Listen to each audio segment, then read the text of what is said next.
I think oftentimes when people hear me and see me, they think that I'm a fool.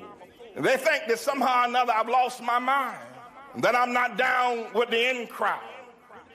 They've said that nobody would love me and that I'm an outcast. But let me say this here now. We can be clear about anything. Please let me be clear about this. And I pray that it's received and understood. I don't want to be one of you. I don't want to be one of you weak men, weak people. For my brother, I'd rather die. Death is welcome rather than to call myself you spineless black men. Side high, I ain't your traditional. Rapper smoking medicinal, stayed in detention. Life is all about principle, cynical ass niggas. Sorry that I offended you. I bring something different while niggas sounding identical. I'd rather drown in a swimming pool than to let you imbecile stop me from topping my pinnacle. Try me rock by the genitals, trust me, it's not intentional. It's the difference between a gangster and a criminal. Cause real gangsters can't do Breakfast Club interviews. A lot of you niggas don't own a business suit. A slave for every pair of Michael Jordan tennis shoe. But anywho, got your bitch walking around like she winning pool with no bottoms on, just the top of her swimming suit. What you gon' say when the niggas gon' try to get at you? Them in what army, or you just talking in general? Cause in the end, we all gon' die like them Seminoles, nigga. These niggas weak. I'm fucking up, these niggas weak. These niggas weak. I'm fucking up, these niggas weak. I look at the sorry state of black men in America today, the destruction of the family, the loss of integrity. When as a young boy, black shot down every day for years without stopping, when I look at what we are as black people, I'd rather be dead than to continue to live against such. Y'all ain't trying to start a revolution. Y'all looking for a restitution. Niggas kill each other every day and ain't no evolution. My partner shot 100 niggas and it was never proven. We just labeled him a gangster and kept it moving. Let me give you the same outcome, separate shooting. A white man kill a black, we holler persecution. So instead of looting, it's time to find some better schooling. You can act like y'all don't understand when I'm elocuting. Did I stutter? I was never Reuben. Y'all ain't no Black Panthers. You wasn't there with Newton. You ain't Marshall Martin. Try to better humans. Instead of all these rappers, we need some better students. It's time to rebuild the neighborhoods that we helped to ruin. And the NAACP, y'all need some help recruiting. Fuck a resolution, let's get some retribution. I feel like Malcolm X when he left the movement. These niggas weak. I'm fucking up, these niggas weak. These niggas weak. I'm fucking up, these niggas weak. Yeah. Y'all know what it is, yeah, I said it, nigga. All you niggas laying up with these bitches with no condoms and shit. Having mistake babies and shit, leaving these women to motherfucking raise your kids by their motherfucking self. Yeah, my nigga, I said it. You don't like what's going on in the motherfucking America, leave this motherfucker. When they said we were free, my nigga, that mean we were free to go back where the fuck we came from, my nigga. Yeah, it's a whole motherfucking continent that belong to us, nigga. It's called Africa, motherfucker. What the fuck is y'all talking about? Y'all ain't trying to start no revolution. Y'all motherfuckers spent 10 bands on the motherfucking section in the motherfucking club. 10 bands to build a whole motherfucking neighborhood in Nigeria, nigga. Get the fuck out of here.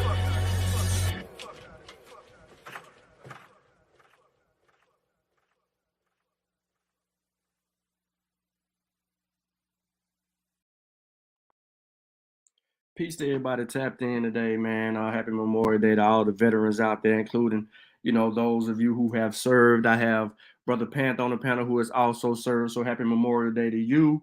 Before I really let you introduce yourself and everything like that, I do want to say a lafayette to everybody on the live, whether you're on Facebook or whether you're on YouTube. Like the show, share the show, tell a friend to tell a friend. We're actually getting ready to have a pretty decent build this evening on the origins of Oduduwa from a historical conversation. So with that being said, man, what got us here today? Well, first, let me go ahead and let Panther introduce himself and then I'll tell you how we got here today. I think Sutek should be joining us here pretty recently, and then we'll get into the bill. But go ahead, Panther.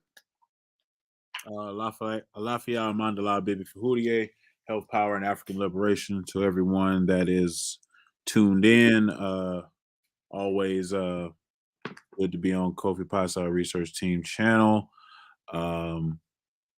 This is a really this is a topic that it's been around for a long time, ever since people start to delve into Orisha in Americas. So I would say since about 1970, this has been a topic. Where did Oduduwa come from? Who is Oduduwa?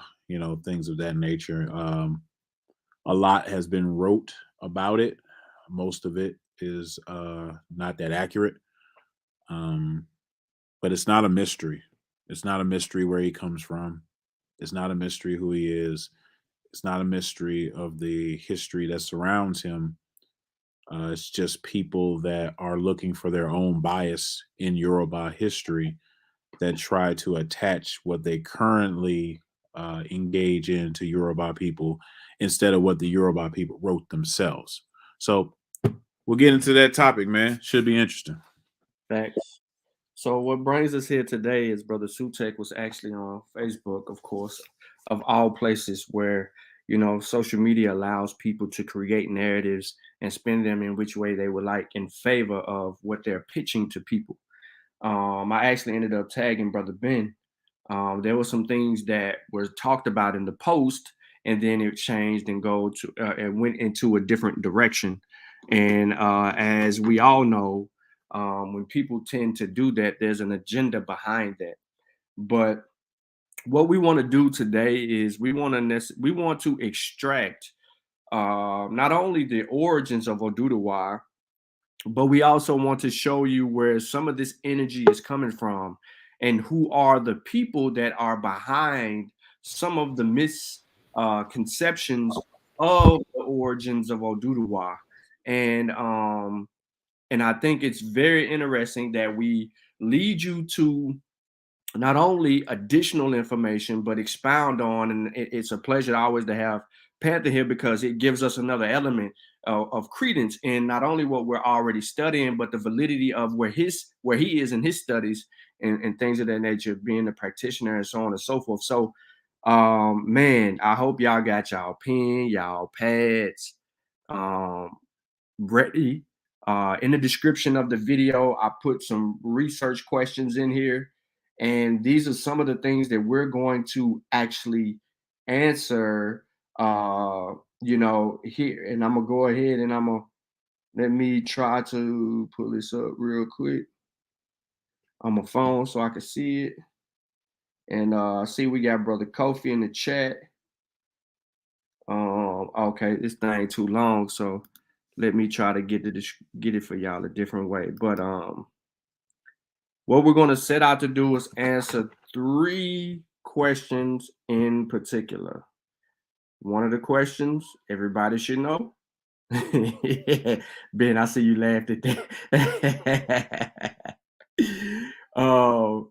One of the questions is, where's the origin? Well, where did this claim of Oduduwa originate from? Arabia where did that claim come from, that he originated from Arabia? When did Oduduwa come to rule? And when did Ile-Ife become the home to the Yoruba? All right. Was it always Ile-Ife? Was it somewhere else? And just for shits and giggles, ladies and gentlemen, the Israelites are claiming origins to the Yoruba. Man, you can't make this up. Everybody want a piece of Yoruba culture. Everybody. And before we get crack-a-lacking, we do have Brother Sutek in the building. Brother Sutek. Yeah, what up, man? Peace, everybody. Appreciate y'all for coming through. It's gonna be a good build, man. So make sure you like the show, thumb up the video, make sure you share the show. to people that may be interested in the conversation. Share it to your Islamic apologists, share it to your Hebrew Israelites, share it to your people that just like to learn, man. Yeah, we about to get it in though. Kofi said how? Kofi, they got a video up saying the Israelite origins of Yoruba. Mm-hmm. That's a whole claim. That's been a claim though. That ain't nothing new. Yeah. So, but that's those are one of the things. So yeah, Kofi is in the chat, ladies and gentlemen. That's not none of us responding. That's Kofi. So, what we want to do is set out to answer the very first research question. But before we do that, I want to share my screen because I think it's very important for people to understand. We actually had this conversation yesterday, and if it was live, I'm pretty sure that people would have loved every minute of what was going on and the explanations of what we were dealing with. There were some key points and that was made in those conversations that led us to where we are. So what I want to do is I had to go back and pull up two people's names, Crowder and Johnson, right? So can I one page this? Yeah. And let me zoom in a little bit. I'm going to chapter 3. I don't know why I'm in chapter 2. But I want to give you all a dose of some highlights. Now we can get Ben to sum this up. It ain't no thing. Because what he was saying just from the top of his head, and I'm going behind him, gives credence to basically where we are in our studies and basically where we want everybody else to be. But we know we can't force everybody to be that way. But we're getting there. So let's get to the origins of this guy. Here we go. Now it's chapter 3 and chapter 4 in this book is a good a good thing. But ladies and gentlemen, as you can see in this particular text, it says before Oduduwa, Ife in the 9th to 10th century. So who was ruling, Ben, before Oduduwa? How is somebody ruling before Oduduwa? That would be the man known as Orisha, also known as Orisenla, also known as Baba Fururu, also known as Obatala. Black folks who got a lot of names, boy. That was just the ones that I said too. You gotta But you can tell where we get it from, right? Yeah. So Obatala, right, ladies and gentlemen, you heard the numerous names that was just broken down to you because he is known as those names to many that are familiar with his origins. So this is before Oduduwa comes down on his gold chain and things. Now, it says all available evidence indicates that about the beginning of the 10th century, each settlement in Ife group had attained very high levels of economic, political, religious, and social complexity, and that the group as a whole was poised for major transformational change. When that change came, it was so great that historians today are generally agreed that it amounted to a revolution. Now, a revolution which not only transformed Ife, but triggered a movement of profound change and transformation for the whole Yoruba land. So, if we look at who's ruling before Oduduwa, we have Obatala reigning supreme at this particular time. Okay? And when we hear the claim of Oduduwa coming from a foreign place, right? Why would he, when he come, if he don't come to the 10th century, why is this land or this place of reverence that people are referring to is already prospering? And, I think, Ben, you posed the question in the conversation yesterday. He traveled all the way from Arabia by himself?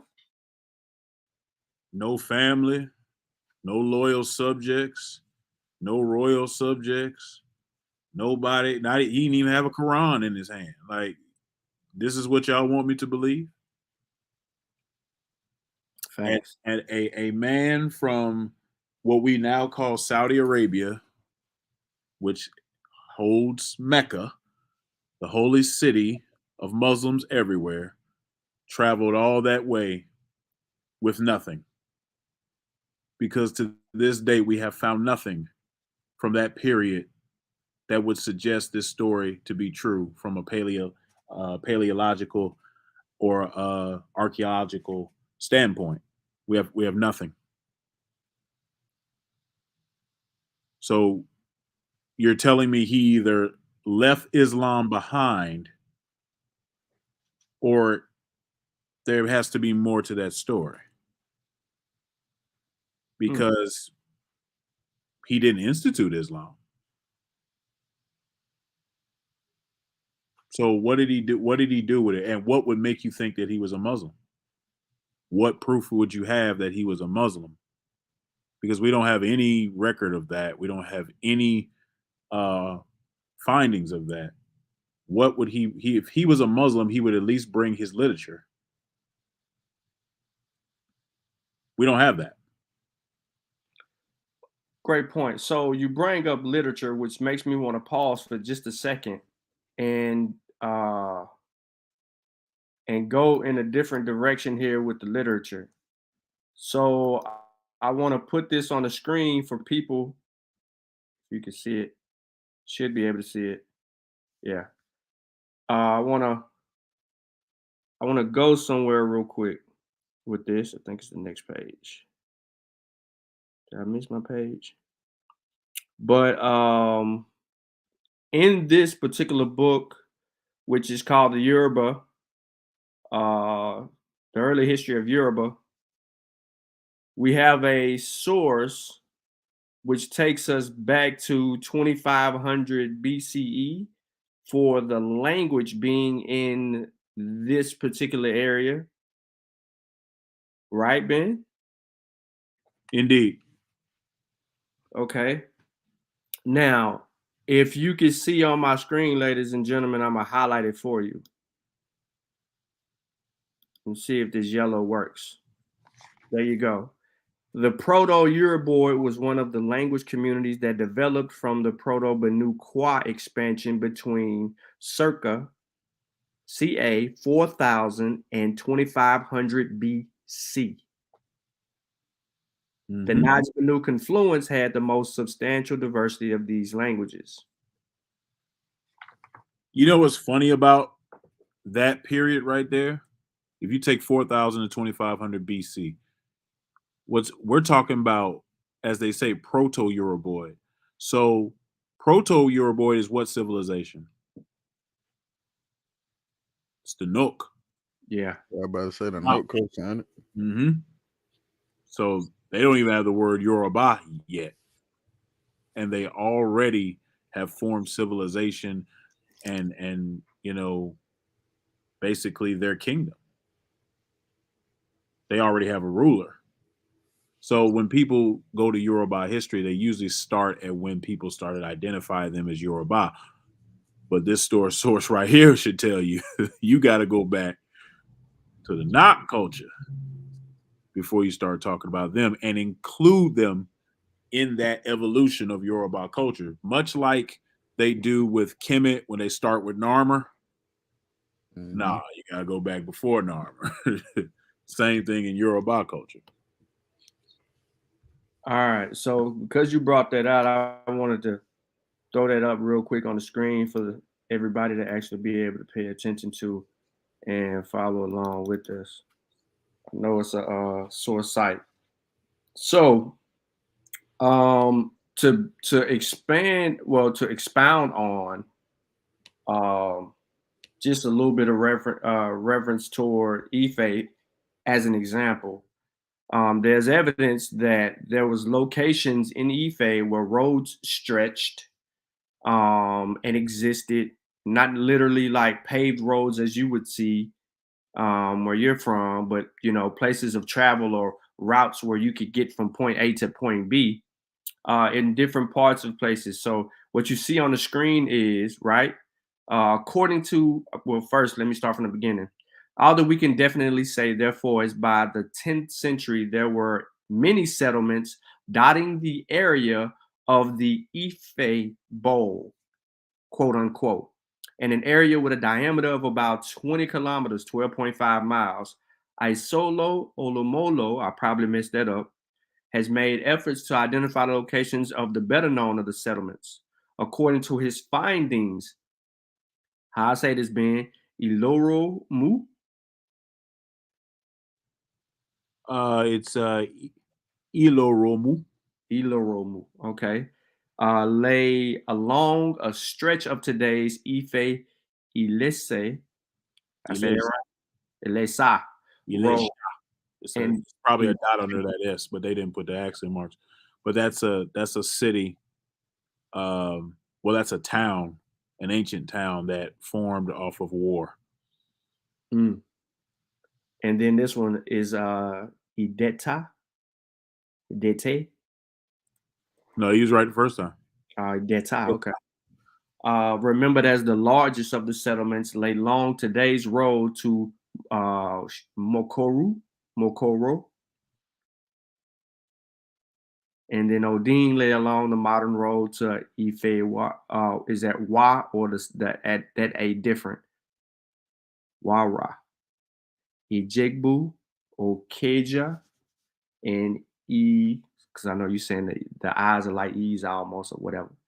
Ere. We're situated a few kilometers west of Modekiki, with Ere being the farthest southwards. Ilere and Iseje occupied the sites of today's Sebo and Ileyele, respectively, and Iwenrin. Well, you got to go back over that one. Covered with the area of today's Koiwo and Orono quarters. Basically, in summary, we have a place that exists with, other implications around its surrounding areas that were settlements within a 12.5 or a 20-kilometer radius. This is before Oduduwa. Now, respectively, what we have talked about and just made mention in this short, brief time is that we have a proto-language, right? Thousands of years ago. So we have people in the area thousands of years ago, right? Do we have Islam? 2500 BC. No, not in this area. So, and before you go forward, I just gotta highlight that next line where it says Obafemi Awolowo University. Shouts out to that school. That is the school that Wande Abimbola created for Orisha studies, and Wande Abimbola being one of the best and brightest of our tradition. So shouts out to that university. yeah, big ups, big ups. So what we see here is that we have a language in the area. We have settlement in the area. We got people doing their thing in the area. At this time in history, we have no Islam. We don't even have Christianity. We, as far as these so quote unquote major religions, right? We don't have any of these major religions that are known to us or anywhere on the continent per se, except for maybe possibly you might say some Judaism or whatever. People want to argue about that stuff up there in the corner. But we ain't talking about that. We're talking specifically about West Africa, Nigeria to be exact. So we don't have any of that. So the claim has been handed down to us from several people due to, and this ain't all the evidence, but I want to show y'all this. One of the claimants for, and should I read it to them where they can see where it come from, Ben? Yeah, that's important. Okay, all right. So let me show you where one of the claims comes from. Okay, and then we could build on it because I got some information. I got a little something on him where people can get to that. It's on chapter 4.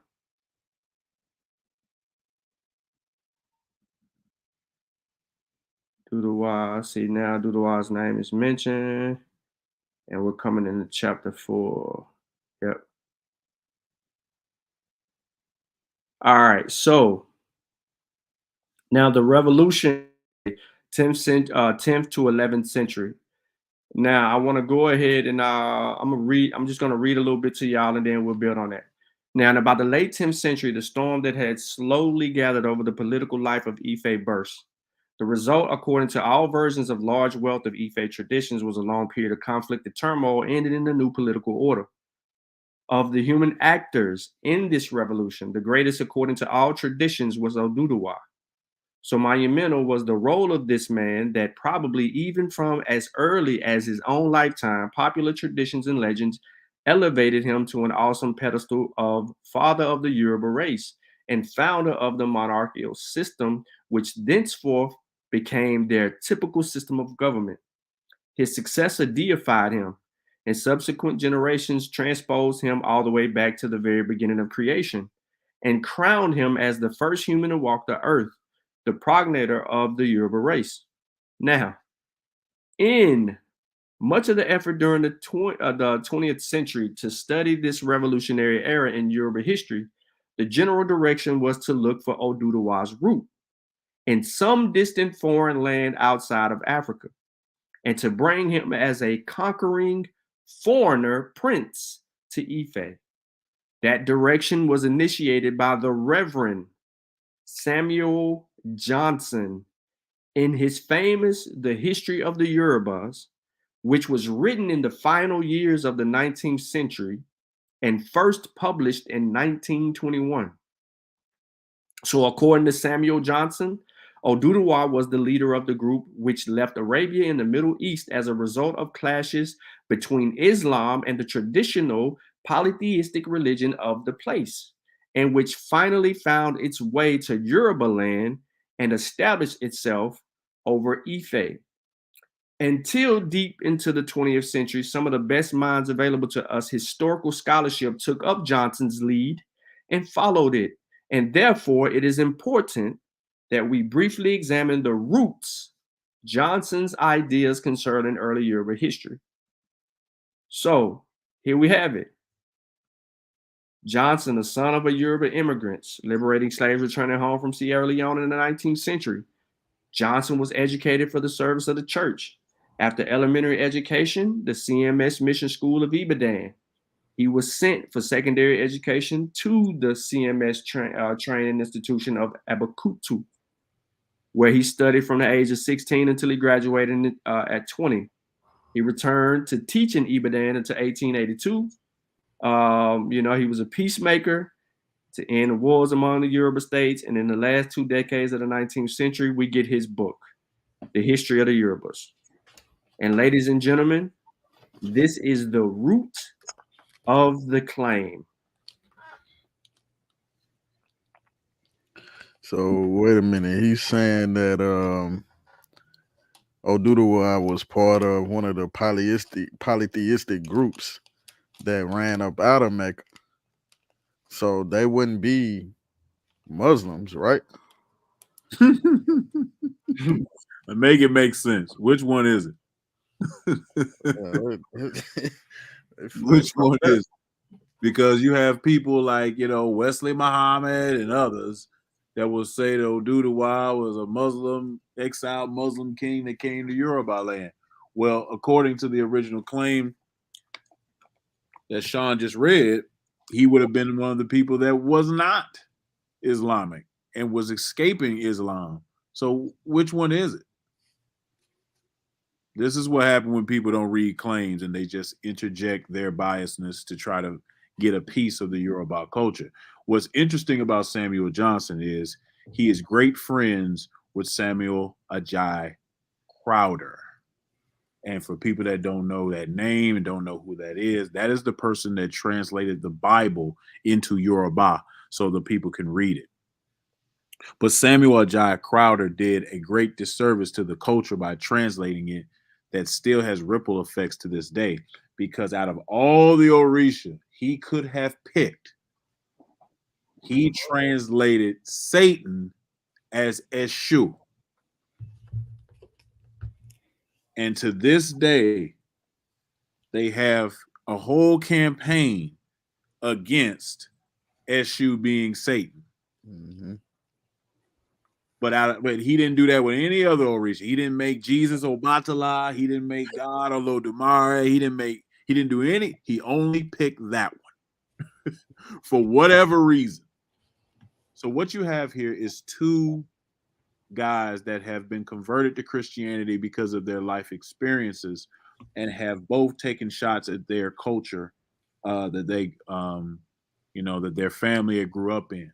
This is what monotheistic Abrahamic religions train you to do. You heard what his background. He was educated for the service of the church. So was Samuel J. Crowder. It's a jihad of the pen, man. It basically they turn you against your culture. That's what they do. So these men did great disservices to Yoruba culture because they spread misinformation about their culture in their own way. One inserted Mecca, the other inserted Satan to an Orisha that had nothing to do with Satan. We didn't even know who Satan was. But that's what happened. So now we have the origin of these claims that people are building upon, right? So people like, the Islamic apologists, the Hebrew Israelites, the Nation of Islam, and other people that wrote stuff to try to incorporate Oduduwa as a figure from Mecca, or as a figure from Egypt, or as a figure from any other place, but inside of West Africa, we see the origin of their information and the fatal flaw that they had from the beginning. From the very beginning, your information was messed up.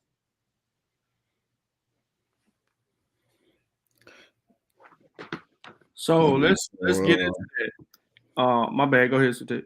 Nah, I thought you was gonna. I was about to go a little further than Johnson, but I see you had. I seen the name you had on that page up there. Yeah, I still got it up. I'm gonna pull it back. Yeah, so I see. Yeah, you already gonna handle it. So I'm gonna let you do it. Nah, I'm gonna put it on the screen. My boy. You got it. Out of Sokoto. Yeah, where it's at. Oh, my bad. You want me to share it or you got it? Nah, put it up. I ain't got it. All right.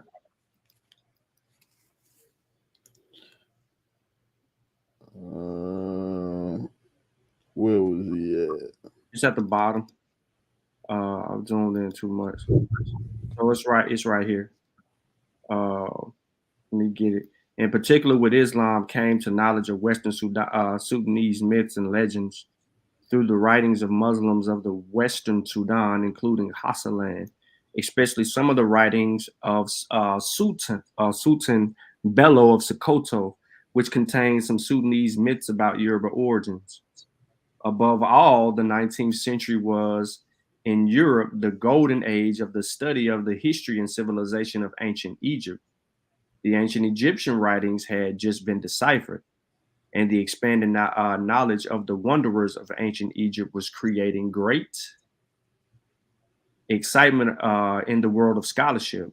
These writings of the emerging class of the literate Yorubas were commonly laced with Egyptian and Middle Eastern references, analogies, and mythology, a practice apparently regarded then as a mark of erudition. As a reading of the Lagos newspapers of the time will abundantly show, all these influences combined to shape much of Johnson's The History of the Yorubas, and to account for his linking of all important details of early beginnings of Yoruba history to the Middle East.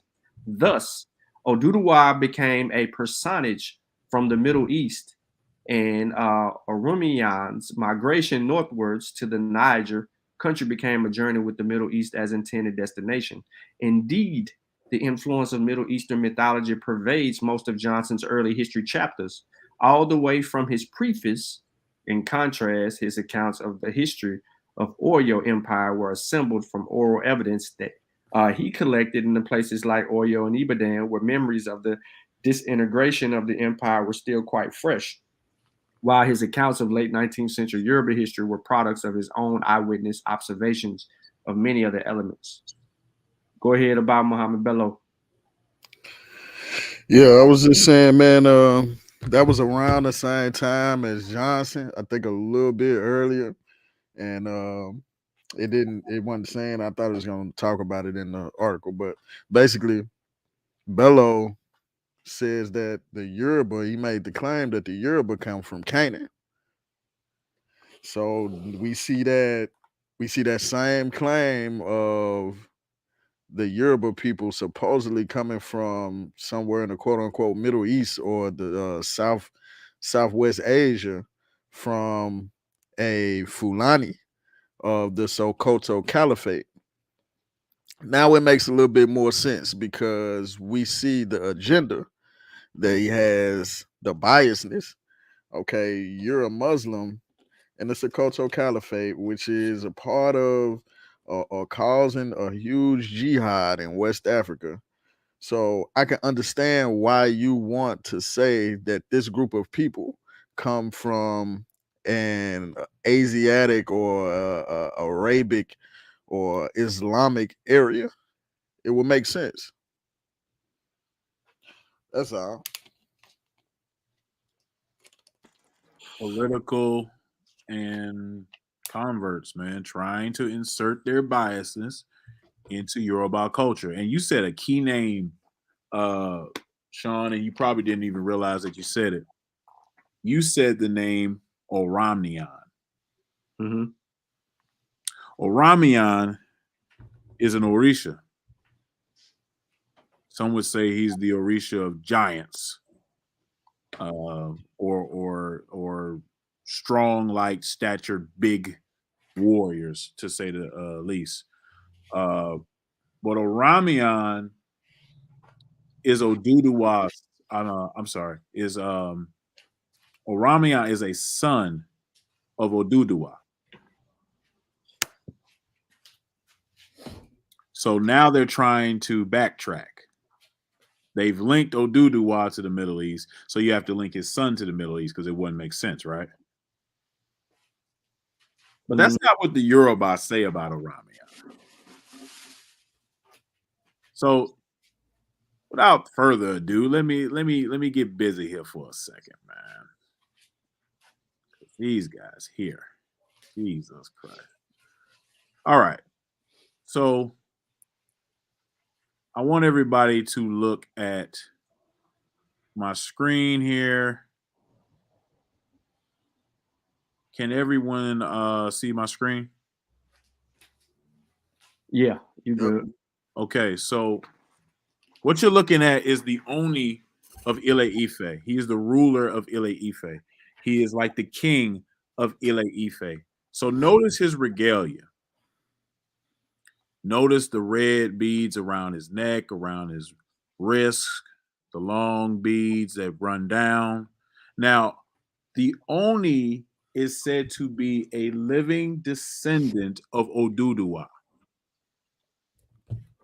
That is his lineage. You cannot be the Oni of Ile Ife unless you have a lineage or are in the lineage of Oduduwa.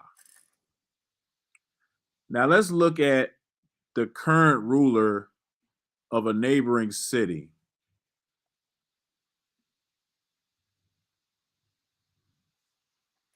Now you see that gentleman? That is a king of Benin City, Nigeria. Notice the same type of red beads around his neck, the same type of red beads around his wrist. That's pretty close, right? Mm-hmm. That is because this is emulating this. Because this is where Oduduwa comes from. Oduduwa does not come from Mecca. Oduduwa does not come from Egypt. Oduduwa comes from the Edo kingdom, known as Benin City today. Oduduwa is an exiled king from Benin City, not Benin the country, Benin City, Nigeria, which is currently the Edo Kingdom. This is why this looks so similar to this. Now, how do I know that? Panther, you made that up. Why would a king come all the way to Yoruba land? Well, he was exiled. But this is the festival. I have this. It's a very short video. But this is a festival called the Ugi Oduduwa. And guess where they do this festival every year? Benin City. Benin City. So let's just play. It's only not. It's not that long. It's only about 13 seconds.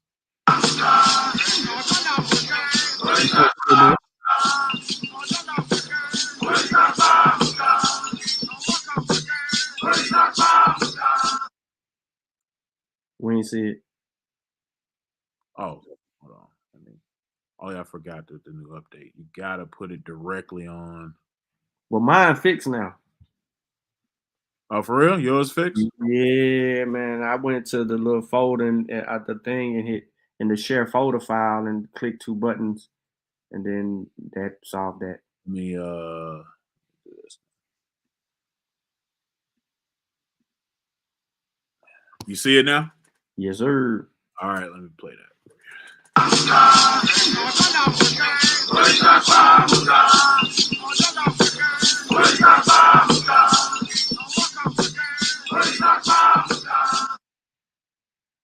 Now let's go back a little bit. What is this words you see it there? Oduduwa, right? I know what you're gonna say, Panther. Anybody can put words on a video and claim anything.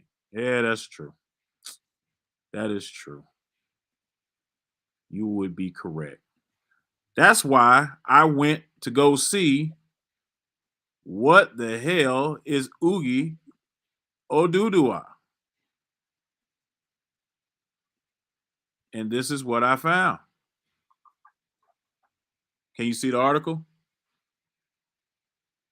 Mm-hmm.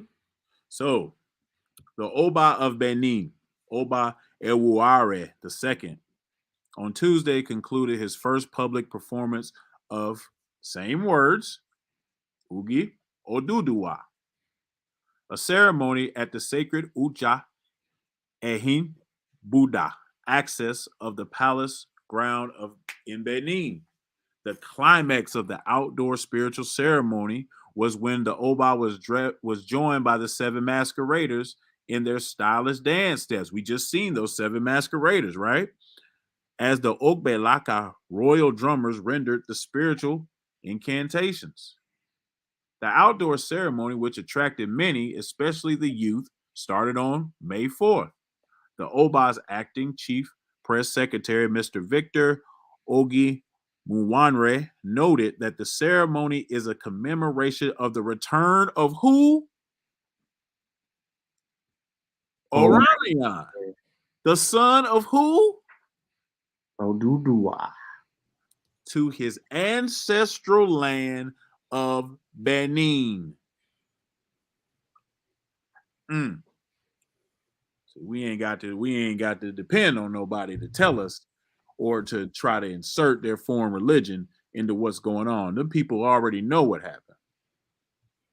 They telling you what happened. They said to his ancestral land, meaning Oduduwa is from Benin City, and so is his son Oramnian.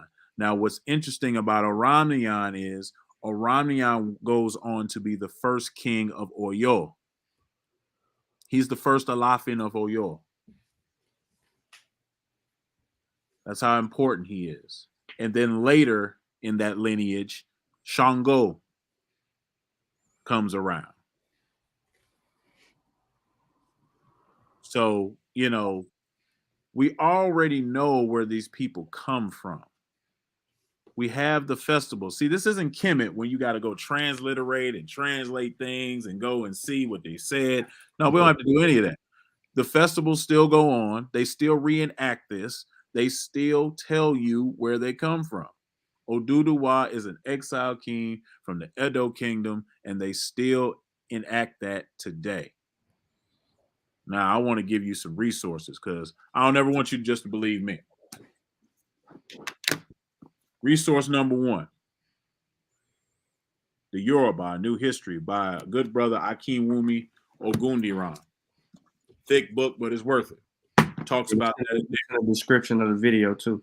Absolutely. This is a smaller book that talks about it. The Yoruba of Southwestern Nigeria by William Bascom also talks about Oduduwa and the war between him and Obatala. This is another book, City of 201 Gods by Jacob Olupana. That's another book that you can read about this, because this idea of Oduduwa coming and starting the Yoruba race is not what happened. We already read to you how that got inserted in there. Now, Oduduwa was king of Ile-Ife. He started that revolution that Sean read about. He started that revolution. He became king, kicked Obatala off the throne. Obatala went into exile. Obatala created a group that is still a group today. You've probably heard of them. They're called the Ogboni Society. The Ogboni Society, you will always read in their literature where it says that their primary focus is to preserve Earth. That's the elders, ain't it? Huh? That's the elders, ain't it? They are regarded as elders because you're usually an elder when you join. But the Ogboni Society's preserving of Earth is not exactly what you think it is. The Earth that they're talking about is Ile-Ife. That's the Earth they're talking about. Their purpose was to take Ile-Ife back from Oduduwa. That's it. That's how they started. Now, since then, they've transformed and they've become political and everything like that. But that was their original purpose. Get Obatala back on the throne. See, people, all this Islamic stuff, I ain't said nothing Islamic yet. And people try to say, well, Ile-Ife, that's a Arabic this, and Oduduwa is that. Listen, Ile-Ife, that's not even the first name of that place. Like Sean read you, we have the settlement before Ile-Ife. Ile-Ife doesn't come into effect until Oduduwa gets there, because Ile-Ife, the name means to widen the kingdom, and the kingdom became bigger when Oduduwa got there. That's what they're talking about. You never hear these Islamic apologists talk about Owuro or Odaye or Oriaye Bokbo or Oye Lakbo. All these are names of Oduduwa. I mean, of Ile-Ife, by the way. All these are names of Ile-Ife. But these are names before Ile-Ife got the name Ile-Ife. So Ile-Ife is the last name that they called this place. But you don't hear them talk about that. I've even seen, them talk about, he came from the east. He came from the east. So I want to bring up a map because people will say, well, he said he came from the east, right? Let's bring up this map. I want to bring up this map so people can see when they say he came from the east, what do they mean? Because east is a direction. I don't know why people act like when I say east, I have to mean outside of the continent. Because that's not what it Don't is. necessarily mean outside of Nigeria. It really don't. So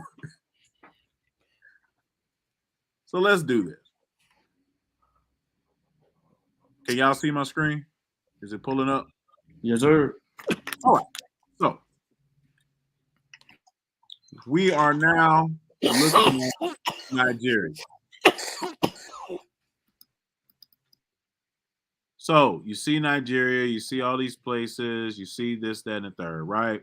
So we found Oyo, we found Ibadan. We're looking for. Let's see. Okay, so being that Ile Ife isn't a city currently, it's in this area, right? So where is Benin City? Right here. Ben, Yes, look to your right of Ibadan. there it is. Okay, so when they say he comes from the east, look where Benin City is. They didn't mean east way over here. They didn't mean east in Chad. They didn't mean east somewhere over here in Arabia. Right there. They not that far from each other. So if he's an exiled king from Benin City, he didn't walk from Arabia here to here. That's not far at all. He passed Ondo State and he got to Ile Ife. Not that big of a deal. Is this far-fetched? No. No, it's not far-fetched at all. So run back that origin again. Okay, so the origin is, according to Oduduwa, they have him as when you talk about in the creation story, he's one of the first people to descend to Earth. He's one of the 16, some people say 17 Orisha to descend to Earth. And, he becomes the progenitor of the Yoruba people. And that is, the creation story that's presented when you get into Ifa literature. Now, why is that there? It's there because if you look at it just like Aten or Akhenaten told people that you got to worship Aten when he's on the throne. Now, what if you would have read the Book of Beginnings then and it's talking about Ra? It would have been very confusing, right? You'd be like, I thought Aten was everything. So the Yoruba people did the same thing. When Oduduwa took the throne, they reinserted Oduduwa into those stories, into those creation myths, because originally you won't find Oduduwa there. Originally you find Obatala there. But they had to put that in there. And now Obatala gets drunk on palm wine and he doesn't finish his task, and Oduduwa finishes his task for him. That's the transfer of power to Oduduwa. There's also a reference to a sack of medicine that Oduduwa steals from Obatala to claim the throne. They're also talking about the transfer of power there. See, African mythology is not like other mythology where it's purely fiction. Like African mythology describes real events. So this is what happened between the kingships. So Oduduwa becomes the man. And there's a war that ensues with Obatala. The war goes on for a long time. Eventually, Obatala does take back his position, but it's after many years. He's older when he takes back his position. And like I said, you can read about this. This is something, though, that people do not like to talk about. I will warn you, if you try to talk about this with your Nigerian Babalawos or stuff, they act like it doesn't exist because it creates conflict. But it's in these books. They didn't hide it. They just don't talk about it. So to claim that Oduduwa is from Mecca or Egypt or any of these other countries outside of Nigeria is pure fiction. There's nothing to suggest that. And as I said earlier in our conversation earlier with me and Sutek and me and Sean, Ifa literature doesn't speak about Islam in a very positive light. I'm just gonna put that out there. It doesn't. There's an old dude that talks about, the Muslims bringing a curse upon themselves by banging their heads on the floor, a curse because they worship a foreign deity instead of Arumila. It does not speak about Islam in a positive light most of the time. So that's another thing. If he came here and Islam was the true religion and he came from Mecca and brought, why does it not speak about it positively? It just doesn't. And I know what the Islamic apologists are going to say. They're going to say, well, what about all of these Arabic words in the Yoruba language? Which they are exactly correct. There are Yoruba loan words in the Yoruba language, like esin, which means horse. Alafia is a loan word. Adora, which means prayer, is a loan word. All these are loan words because of the slavery that Islam brought upon West Africa for 1,300 years. That's why we have those loan words. It has nothing to do with Oduduwa. I mean, I don't see how you can be around the people and not expect to have some type of influence. We got Spanish, hella Spanish words in American English. So, I mean, it just don't make sense. Even look at it like our slang today. How long did we in the hood, in the inner city, say the word swagger? We said that for a long time in Black communities. And then Old Spice stole it and made a campaign out of it. And we stopped using it. Old Spice swagger. Like, when they start saying that? It's natural. Like Chavis just said, language convergence. This is what happens. We incorporated little things into our language. We just heard them and brought them in. 1,300 years of conflict with these people. Yes, it's going to happen. That has nothing to do with Oduduwa. That has more to do with the war of Ara with the Nupe and the Hausa, the Muslim apologists that converted, and us fighting them, and us getting the horses from the Masi and vanquishing them, that led to them being sacrificed to Ogun. Got a whole presentation about that on the Masi in case you're interested. But no, Oduduwa is not from Mecca. He's not from Egypt. Samuel Johnson and Samuel Ajay Crowder did their lineage a disservice with the lies that they told, with their biasness, and it still has ripple effects today. And now we have the Islamic, the Hebrew, the Christian, the 5%, the Sufi, whatever biasness they want to come in, and they want to get a piece of the Yoruba culture in America. Why? Because it's hot. It's hot. All the celebrities you see with the beads. I saw Summer Walker talking about she got initiated. I see Jim Jones getting his Elekes in a video.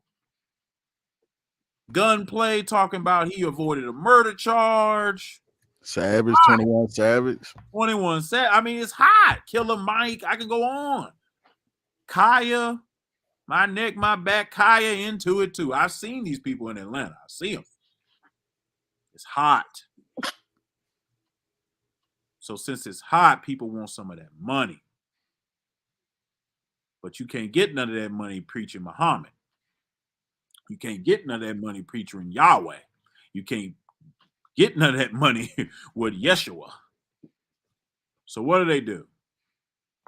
try to incorporate there into what we got to make it okay. It's not okay. You're not going to erase our history or rewrite our history because you want some of the money. Not on my watch. I'm not going for it. So Panther, before we go a little bit further, because I want to kind of get into I want to get back to one of the conflicts. I want to talk about the conflict if we can, and I'm gonna bring up you know, page, what is it, 175, I believe, in the Yoruba history book, where it brings up the period of conflict between Obatala and the Oduduwa conflict per se, but it's stressing a different part of what was going on in this period on that 174, 175. But I want to talk about, because it came up, and I want to make this clear. Do we have evidence of someone whose name, you know, Dr. Wesley Muhammad, making a claim? Because many people don't think that he made this claim, and what evidence do we have to support him making this claim and running with this claim? Dr. Wesley Muhammad published an article maybe 5 years ago in which he claimed that he built on Samuel Johnson's claim that Oduduwa came from Mecca, and he used that to try to incorporate the Nation of Islam into Ifa. In fact, I think he was calling it Ma'at Islam or Ifa Islam, something. He was trying to do a syncretism job. Oh, yeah, Ma'atic Islam. Right. So, and one of his bases of Ma'atic Islam was he tried to incorporate Oduduwa into that, to try to say that what they were practicing in Egypt, what they practiced in Yoruba land, was the same as Islam. So that was his basis. He built upon that. He wrote an article.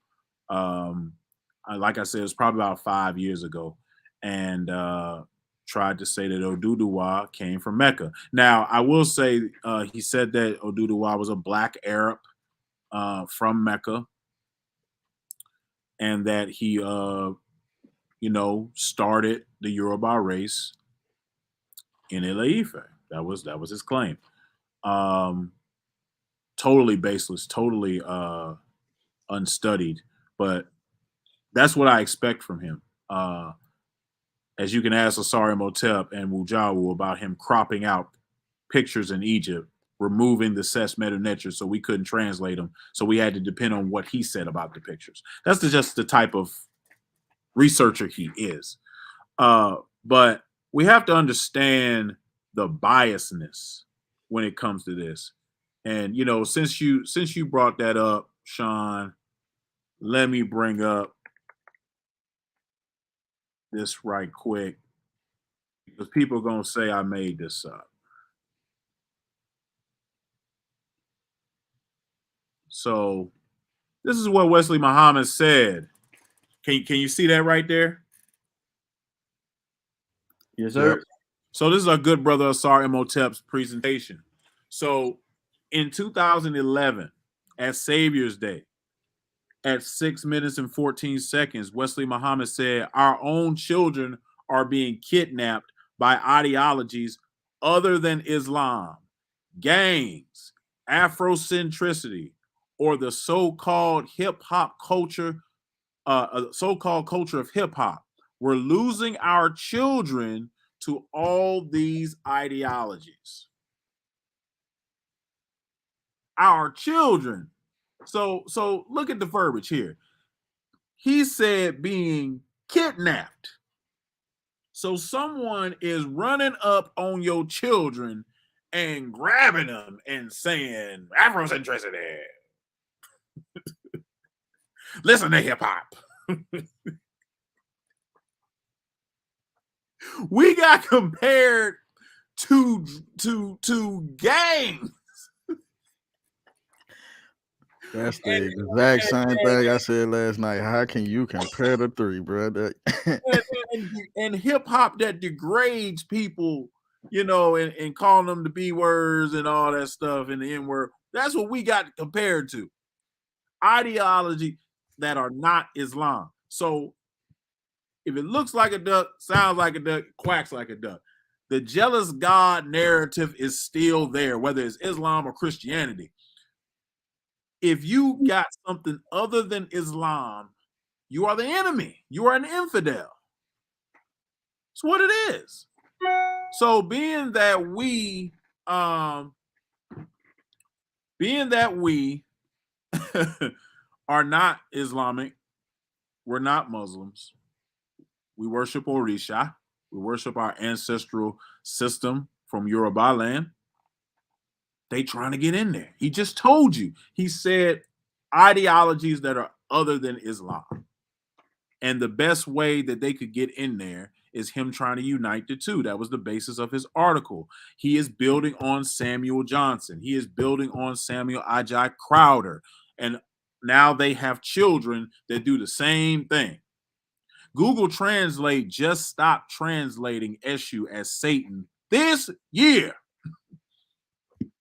After much debate and much, the Yoruba people raising Noahs, they finally stopped translating Eshu as Satan. So you got to look at the politics. That's why I'm showing you this. Look at the politics of the sources that are saying what, and you'll see why they have the agenda that they have. They're trying to get some of that money. Because I'm not going to lie to you. I mean, things cost money, and priests are paid for their work. They want some of that money.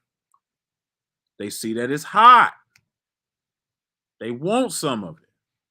So now they're trying to encroach on the Yoruba culture and rewrite history. The Hebrews want a piece of it. The Muslim, the Sufis want a piece of it.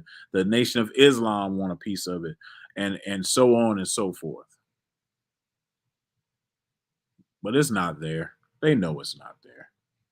They know it's not there. I just brought out these 3 books. I could have brought out 10 books. All of them would have said the same thing. None of them talk about Islam. None of them talk about Christianity. None of them talk about Hebraic anything. It's just not what was going on. They know that. They know that. But we don't want the general public to be fooled by someone that comes around and tells you, Oduduwa was some Arab from Arabia or some, Egyptian mystical Sufi or whatever. It's garbage. I can't call it nothing else. Garbage. All right. So there y'all have it. Wesley doing the do. So I mentioned this conflict, and you had mentioned this conflict, and we keep talking about this conflict between Obatala and Oduduwa. And we talked about it being a change of the guard, political move, and all of those good things. Let me, as you can see what page I'm on, Ben, 114, 115 here. I'm at the bottom here. I'm not going to go through up here. Well, really, I'm going to start right here where it says Ile Ife was the emporium of Yoruba community of practice during the classical period. Now, I want people to think about the way that the author is writing this book, because he's labeling in his own manner or demeanor these different periods for you to comprehend or how to follow the build. So he's telling you post-classical, classical, and etc., right? Or late. He does a good job at narrating to show y'all how late people was in a particular place, how they were building, moving around, and doing certain things. So he continues to say this status was maintained not only by traders, but also by political emissaries, soldiers, priests, fortune seekers, and pilgrims. The multiple and overlapping directions of these different groups of people ensured that ideas, information, practices, and styles spread quickly across the region. The relationships between Ele Ife and the other parts of the Yoruba community of practice are usually described and interpreted with kinship idioms, both in the local traditions and in the historiography. These idioms of follow relationship, Ibi or Ebe, had their roots in the ideology of the house society that had defined the Yoruba political evolution since the early formative period. And this same Ebe, if I'm saying that right, metaphor provided the framework for conceptualizing and codifying the regional integration as well as interpolity hierarchies that defined the Yoruba community of practice during the classical period. Thus, Edegbo Ekinyo Jabin, if I said that right, coined the term Ebe Commonwealth to explain the operational framework by which this community evolved. Now, the stage is set. And according to oral traditions that provided the basis for this concept, a commonwealth of city-states was founded by royal brothers, cousins, and nephews at a conference held at Ite Ijero in Ile Ife, following the triumph of Oduduwa's group in the epic Obatala Oduduwa conflict. At the end of the conference, each prince went away to establish his kingdom with the promise that they would all keep in touch as brothers and support one another in times of trouble, perhaps perceiving the pervasiveness of kinship idioms in Yoruba social political thought. Now, Akian Jogbin, if I said it right, was led to conclude that the regional peer polity hierarchy was an orderly formulation produced by a specific historical event in which the bond of kinship shaped the purpose and outcome. His Ibe Commonwealth therefore served to validate the Itejero legend, the oral traditions that princes dispersed in waves from Ele Ife to other parts of the Yoruba Edo region. In this regard, Iken Jogbin erred in taking this legend literally as an historical event rather than seeing it as an Ife-centric ideological invention that sought to legitimize Ile Ife, the source of the divine kingship and the beheaded crown, and the centrifugal force for the Yoruba community of practice. I'm going to stop right there. Panther. Yes, sir. What the hell happened between Obatala and Oduduwa specifically for this power to be exchanged? And as you mentioned earlier, this Oduduwa legend or his mythos comes to be where he has to finish the job of Obatala. And was Obatala truly a drunk? All out warfare for the throne. All out warfare. Different Orisha took sides. Different cities took sides. There's two Orisha that we have that you can look to for proof of this. One is called Obalufon. One is called Olufon. Both of these Orisha are associated with Obatala. And they're associated with Obatala because the city of Ifon was a city that held firm and loyal to Obatala during this conflict.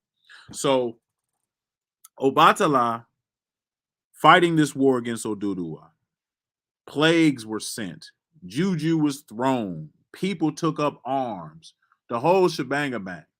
City of Ifon remained loyal.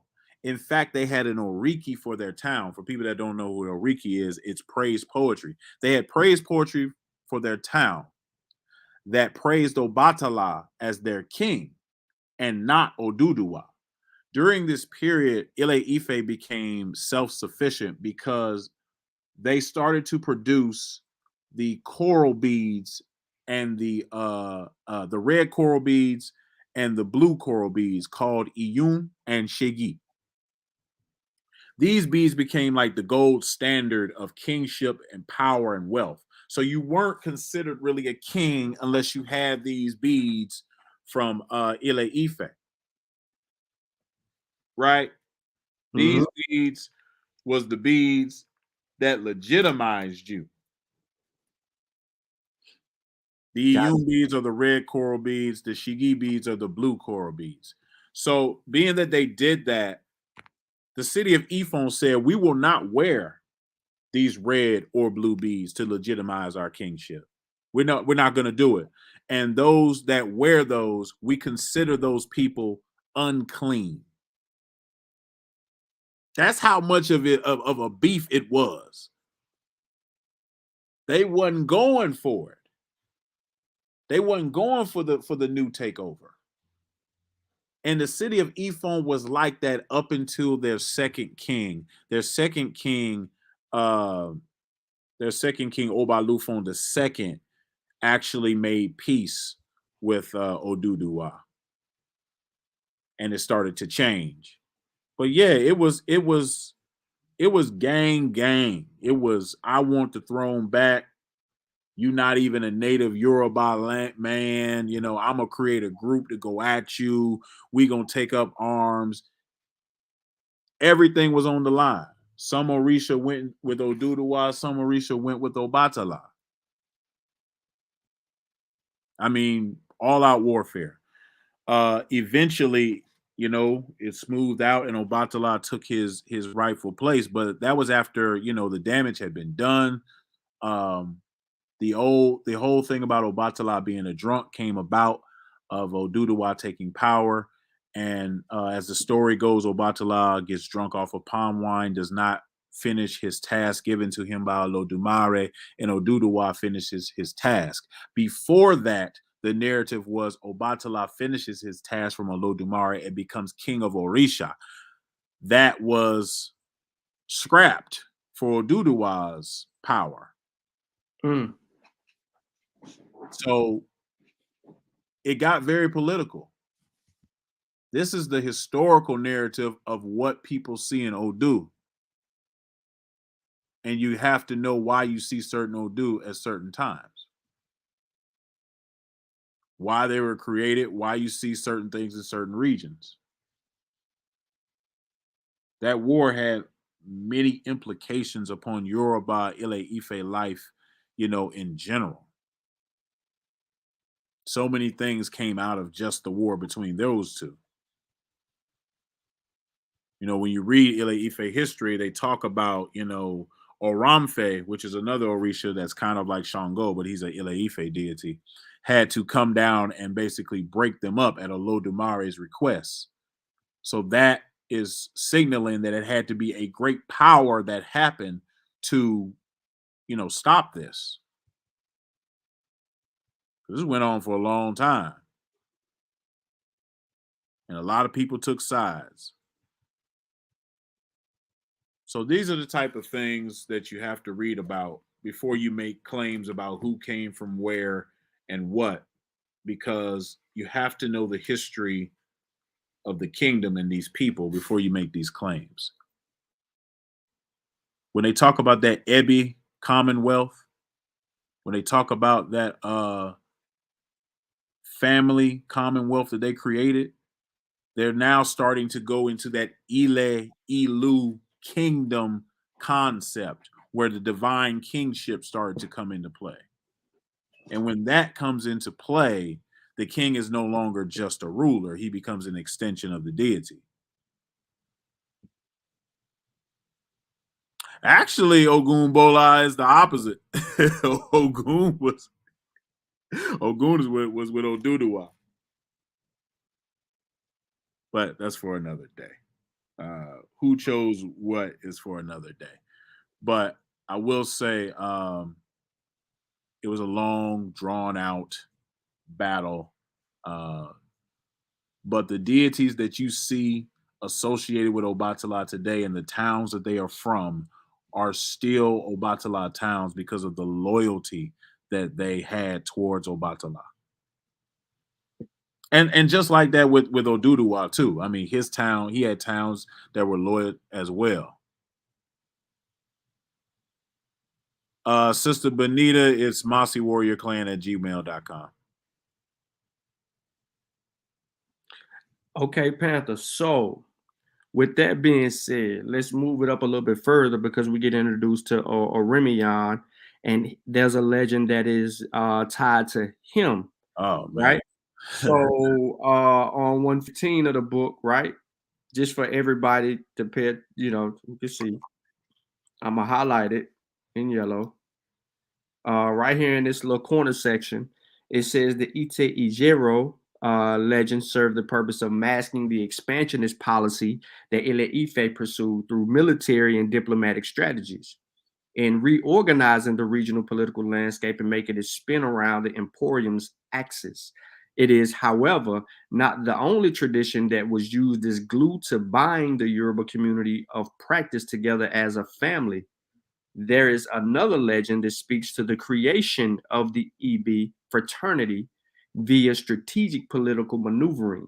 This is known as the Orimian legend, a stock narrative that legitimizes Ife's expansionist agenda, especially its bid to bring other polities into its commercial network, political sphere, beaded crown kingship ideology, and ritual field via conquest and alliance building. The legend is the historical charter for Ile Ife's expansionist ambition and success during the 12th through 14th centuries. In it, several generations and scores of military leaders and diplomats who spearheaded Ife's political expansion were stereotyped into the career of one person's Orimiya. Oramian. Okay, so the legend that they are talking about is there was a war campaign by Oduduwa, and Ogun was Oduduwa's commander. He was his general in this story, and they took prisoners of war. One of them was a very attractive woman that Ogun was like, man, I got to have her. So he took her from this tribe that he conquered, and they started, living together and, doing adult things. And when Oduduwa finds out about this, he's like, oh, hell no. You keeping the most beautiful woman from this town for yourself? No, man, you got to come bring her to the palace, to the king.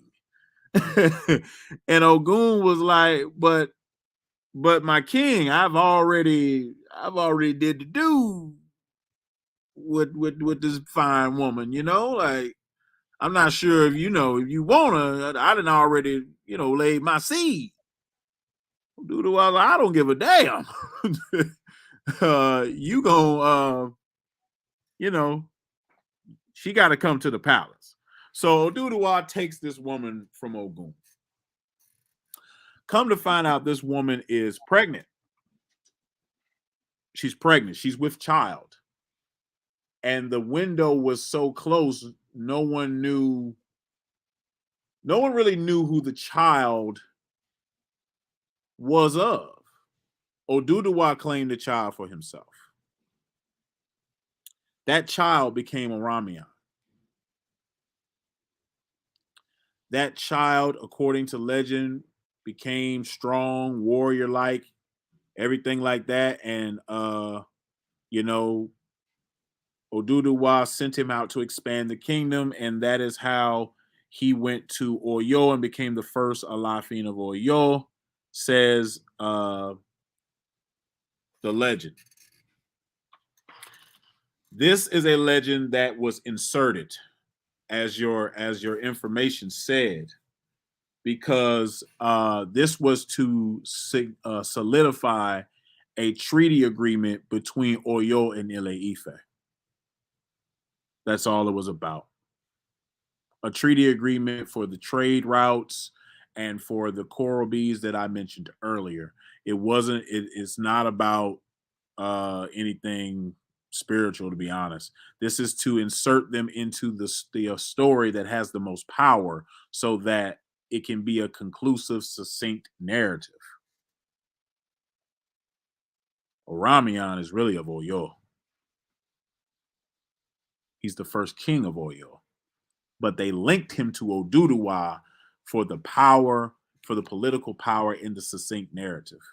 But if you go back far enough, you won't find it. So that's what that piece of information is actually talking about. Okay. So let me double down on the next version. There are many versions of the Orimian legend. He is a composite account. Let me put it on the screen for the people so they can follow along. Make it interesting for y'all. You know what I'm saying? Get y'all some learning in your life. All right, so, and I continue. In Ile-Ife, Benin, and Oyo traditions, Orimian is often presented as either a son or a grandson of Oduduwa. Far more than the other sons and grandsons of Oduduwa, he is credited with spreading the Ife model of kinship to different parts of the Yoruba world, notably for establishing the two most important Ife-centric dynasties, one in Benin and the other in Oyo. In Benin, Orimian fathered Eweka, the first Oba of Benin. In Oyo, he sired Shango, the first Alafin, whereas Iweka's mother was the daughter of the Benin noble. The mother of Shango was a Nupe princess. Many other Yoruba kingdoms of Edo Iketi, Okoru, and Oko Egba also associated their Ile-Ife origins with Orimian legend. While some of these traditions emphasize Orimian's princely roles in fathering princes and founding dynasties, others highlight this military prowess and present him as the most important agent of Ife's imperial age. Yep, that's an extension of the Oduduwa's power and Oduduwa trying to link power with Oyo and Benin. We know that Oramian is the first Alafin of Oyo, and then comes Ajaka, and then comes Shango. So that would make Oramian Shango's his grandfather or his father. I can't remember, but I do know Shango married a Nupe princess, and even him marrying a Nupe princess is another political move, because if you remember in the War of Ara, they were fighting the Nupe. So him marrying a Nupe princess is a slap in the face to them. Mm-hmm. So there's a spiritual component, but there's also a political and historical component to all of this. Oramian being associated with Oyo from Ile-Ife is not a coincidence. Like I said, it's political. Him being tied to Shango and the narrative of him establishing the Ile-Ife power, all of that is political. All of that is political. The actuality of it is not important at the time, because they were trying to establish Ile-Ife as the one-stop shop, the end-all, be-all to the Yoruba clan. Everybody must go through us to get the beads. Everybody must go through us to look to us as the holy city. That's what they were trying to establish. So they were making treaties and political moves in order for that to be the narrative. And to an extent, it worked. People still think that to this day. But in actuality, when you look farther enough into these individual cities' history, you'll find different narratives. and that's what the book is alluding to. And, that's why I love this book, because he told the truth, where everybody else was kind of just going along with the story because they don't really want to talk about. No, he told the truth. He told the unfiltered truth. And that's what happened.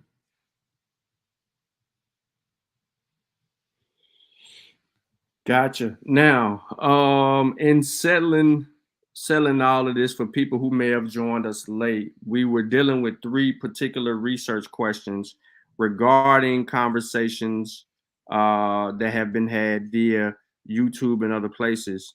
And this is pretty much answering where did this claim of Oduduwa originating from Arabia come from? When did Oduduwa come to rule? And when did Ile-Ife become the home to Yoruba? So there was 3 questions we've actually provided answers and clarity to. We're just expounding on the subject matter because it's a very interesting topic. When you look at, well, I can't say you per se, people in the audience, but for me, when I look at reading this literature, whether it's in the 3 or 4 sources that I usually go to, Bascom, you know what I mean? The book you put me on, the history of the Yorubas, history of West Africa. Like when I go to those books and I'm looking for those things, and I know when I see Crowder, I know when I see Johnson, what my expectations are. That'll be if they're involved. And then when I look at the political prowess, like these deities, right? When I look at how they were deified, and these orishas are playing a role, right, in these kingdoms, because all of these names are, if you name out what is it, the 16? Yes. If you name them out, there's places named after them, right? Yes. And this is telling a story. So that book, what's the name of the green book? The one is like $600 now. The 16 mythical stories of it's how much? I think it's like $600. God damn. The 16 mythical stories of Ifa. Fama's book? Fama's book, I think. Oh my God. I'm gonna go look it up again, but I think it's like it shot up in price. That ultimately, if you look at that from a historical perspective, this book right here. Yeah. Man, I tell you what, if I ever go broke, boy, I know I got some. I got something to get us back on our feet. You gotta be kidding me. I'm looking this up right now. I'm trying to go see where I saw this because I think it's out of print, and yeah, I don't, because then that makes sense. Yeah, it's currently unavailable. Yeah, her right. health is not the best, so that makes sense. Why it's out of print. And you know what's going to happen, right? Yeah. Right. Once one word is mentioned of whatever transpiring behind that, you know what's happening. Yeah. So there you have that. But it's even out of stock on Walmart. Yeah. Yep. She out of stock pretty much plenty of places. I mean, there's one place you may be able to get it for like $35 or something like that. And I think that might be Etsy. But then I don't know if it's available there because I think that might be a You don't know what condition that book is in either. Right. She has a book, The Fundamentals of Yoruba Religion, Orisha Worship. It's $185. Yeah, I got that one too. Mm-hmm. And she's got another rare book, I think, that's out there that's $119. So all of her stuff is beginning to, like I just said, go up in price, which means that when I did see it at $600, that explains why I see it at $600 because of what you said about her health. Yeah. And then there's another book that has her in it that is $414, and they refer to her. So yeah, they have. So, but my point was, like, when I look at like stuff like that, and we look at the political layout and landscape of these 16 key orishas and their locations or locale, right? Peace to Sister LaDosha. We see you in the building. Sorry, sis, I forgot Mondays. You do your thing. It's hair day. If you're not subscribed to Sister LaDosha YouTube channel, please click on her image or name in the YouTube chat, go over to her page, subscribe to her channel, especially if you're females. She does beautiful shows, educating us on hair, shampoo, the whole 9 yards. Whatever the case may be, go support Sister LaDosha. Also, we have books in Sister LaDosha's library over there in the Gambia. So we want to, shout out to her in that regard. But Panther, I know you went black. I do want to ask you, so the way to look at this thing from a political aspect or standard, right? When we're getting into these struggles, are we bearing witness to these other Orishas ruling and leading from their throne in their area? Yes.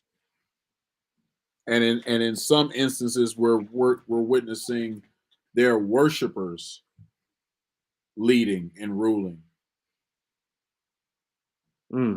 So this is the issue with some of Yoruba literature. If I am an Obatala worshiper and I'm doing things in the name of Obatala, a lot of times the account just says Obatala. It doesn't say me specifically.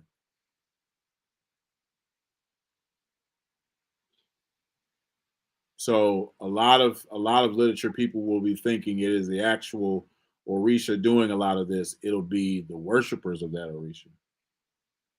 And this is where training comes in when you break down verses, because a lot of not to train anybody alive, but usually the first couple of lines of an Odu, those are not random names. Those are names of past Orisha priests.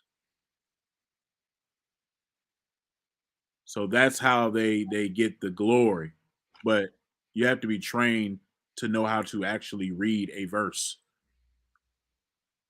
Verses are broke up into about 8 parts. And each part is going to tell you something. But if you're not trained on how to do that, you'll just be reading it and you won't know what you're looking at. So that is a thing with Yoruba literature that comes out of corpus. Sometimes it'll be just the Orisha that gets the credit in the story, but if you look in the first couple of lines, you'll get the names possibly of the people that they're talking about.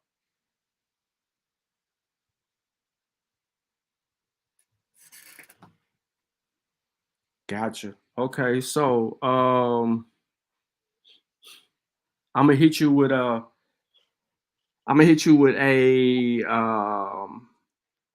John Henry Clark, Dr. Ben debate style question. Okay.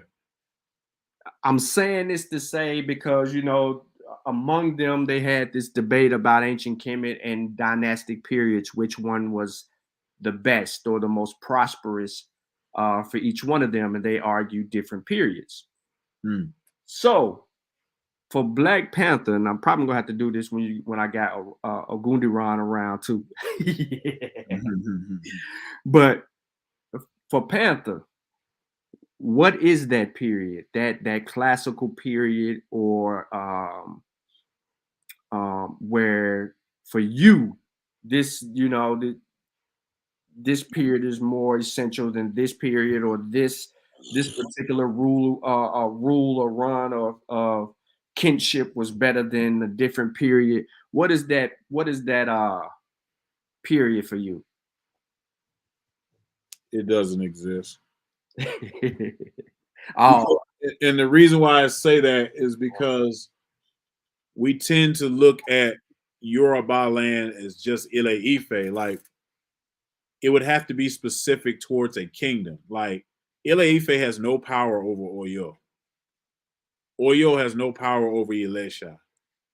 Ilesha has no power over Iketi. No power over Owuro. No power over Egba lands or Odon state. Like, all of them are different. All of them have their own rulers. They all respect each other. They all communicate with each other. But Like the Oni of Ile Ife can't call down to Oyo and say, do this. He doesn't have that power. These kings' power are limited to their borders. There's no one king of Yoruba land. It just doesn't exist. Just like there's no one chief or Araba or Wishe or Akoda or Asheda. Like some of these titles are just within these borders, and others only have power that extend to the country. I'm sorry, to the city or town that they were birthed in. So I don't think there's one period where everybody was doing just great. Mm-hmm. So I can't say that one period is better than another for all kingdoms. I will say that anything could be better than prior to the 1400s AD. Because 1400 AD is when they tried to kill each other with the Nupe coming in, and then other wars that came around that period in which so much political turbulence, the intense drought and dry conditions came back as well. We were fighting against the Nupe. We were in the early stages of the transatlantic slave trade. Started to pop up with the Bight of Benin and the arrival of the Portuguese, soon followed by the Dutch, soon followed by the English. So any period prior to the 1400s is probably better than anything going forward, because after we fought each other and beat each other down, we're in the restoration period. Other kingships, formed and cities formed, but the Portuguese are here now. So in the middle of us trying to rebuild, they're taking advantage. Yeah, you're right. Absolutely. They're moving in. And they're doing it everywhere they can. Yep. So, all right. Now I wanna get into this. I'm gonna go back to something because I think this brings it all back around for the people, especially when we talk about these different periods or whatever. Now, during the period of the Obatala Oduduwa confrontation or conflict, did we have sides being chosen? Did we have pro Obatala and anti Oduduwa leaders? Absolutely. That's what I was saying earlier with the city of Ifon. They declared that they would only wear their white beads and they would not wear the shegi or the oyun coral beads because they were loyal to Obatala. Okay, and was it anyone else that would have had that feeling? Absolutely. I mean, like I said, Ogun's people chose Oduduwa. So that would be Shaki and Ire and places like that. They chose Oduduwa. Hence why in the stories from Ifa's narrative, Ogun was labeled a king. But if you talk to Ogun's people, they'll tell you Ogun was never a king in Ile Ife. He was never an Oni. But that's in their record books because of that alliance. And he's not the only one. Different Orishas, they just took sides. I mean, in the end, it was peace. But for that period of fighting, you definitely had different sides. And then some sides switched. In one period, they'd be like, oh, no, we ain't messing with him. And then be like, oh, well, because of trade or whatever we needed, And then, after those other kingdoms in Oyo and Benin and Elisha popped up after the wars, there was solicitation. Ile Ife tried to bring those kingdoms in. They could be a part of what they had going on. Some of them went with them. Some of them went against them. You had other kingdoms that popped up as a result of that war that wanted to be as big as Ile Ife and presented a problem to Ile Ife and Oyo. But they eventually got squashed out because they just don't have the military power to fight against those big kingdoms, and they eventually go under one or the other. So the political aspects of that war rippled for years, really all the way up until the transatlantic slave trade. All right, so I'm gonna change up a little bit, get away from that particular perspective. There was something that I said on a previous show where I talked about um, gender and orishas. So I want to kind of, give you an opportunity to give a little bit more clarity to it, so that people don't think that I'm crazy as hell when I said what I said. But are these orishas gender specific? No. They may be in a specific region. Like, it may be worshipped as a male or a female in this specific region, but you may go to another region and it may be totally different.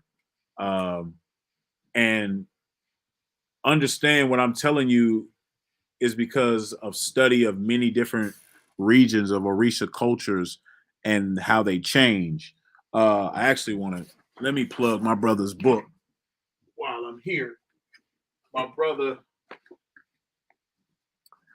Edadudu has a great book where he has traveled around and did the research and got so many pictures of different festivals where you'll see different accounts of Orisha.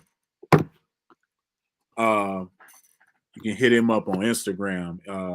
I'll put his name in the chat. But that's his name on Instagram, Edadudu TV.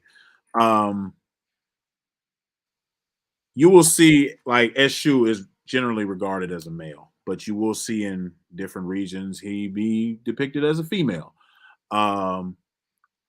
Ogun changes in different his nature changes in different places. Not so much as a female, but the way he's worshipped changes. You'll just go to different places and they won't be just solely, male or solely female. It may switch, or the relationship between these orishas changes. Like in some instances, Shosi is Ogun's brother in some instances. And in some instances, Ogun is his father and he's his son. In some Odu, Obatala is like a father figure to Eshu. And then that changes. It's not a monolith. You will go to certain places in Yoruba land and see it switch. That's just what it is. For the most part, it holds firm, but there are pockets within Yoruba land where things change. And there are pockets of Yoruba land where you will encounter a deity that you've never heard of before. But that's just the nature of the culture and the diversity in different areas. But for the most part, they hold firm to gender, but there are exceptions. There definitely are exceptions. Cool. Man, I asked earlier in the chat if anybody had any questions, rather Facebook. I know somebody was tapped in Facebook, or rather in the YouTube channel, man. If y'all got any questions, now's the time.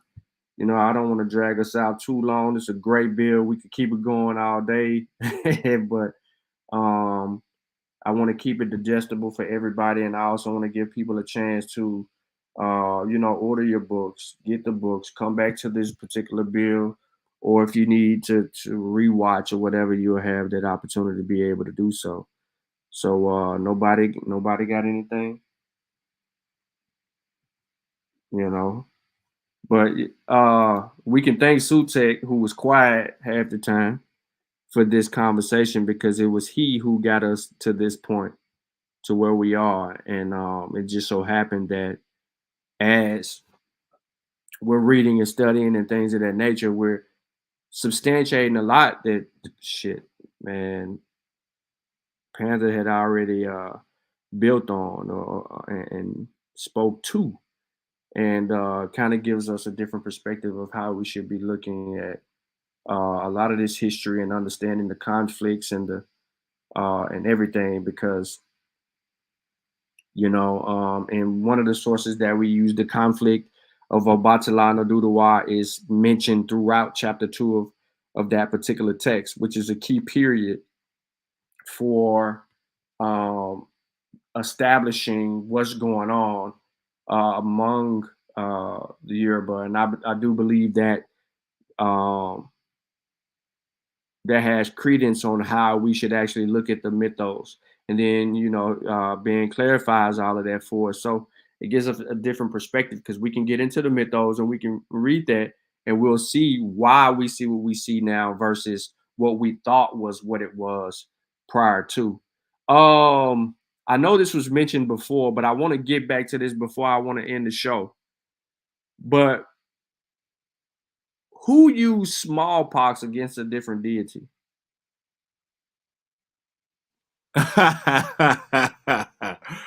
uh you mean during the conflict or you mean just During the conflict, man. I got to keep it juicy. oh, it was Obatala. So Batala used the virus Yes, against the against Oduduwa. Oduduwa. It's one of the plagues that they talk about in Ile-Ife.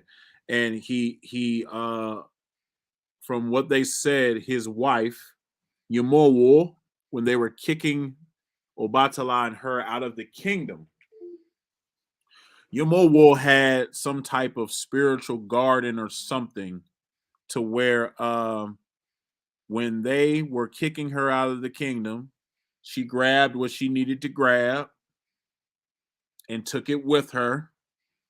So when they were planning their attack on Oduduwa's kingdom, that is what they used. Gotcha. Mm-hmm. There you have it, ladies and gentlemen. You know what I I'm know what people are thinking, but I thought Obaluaye was the deity of smallpox, and he is.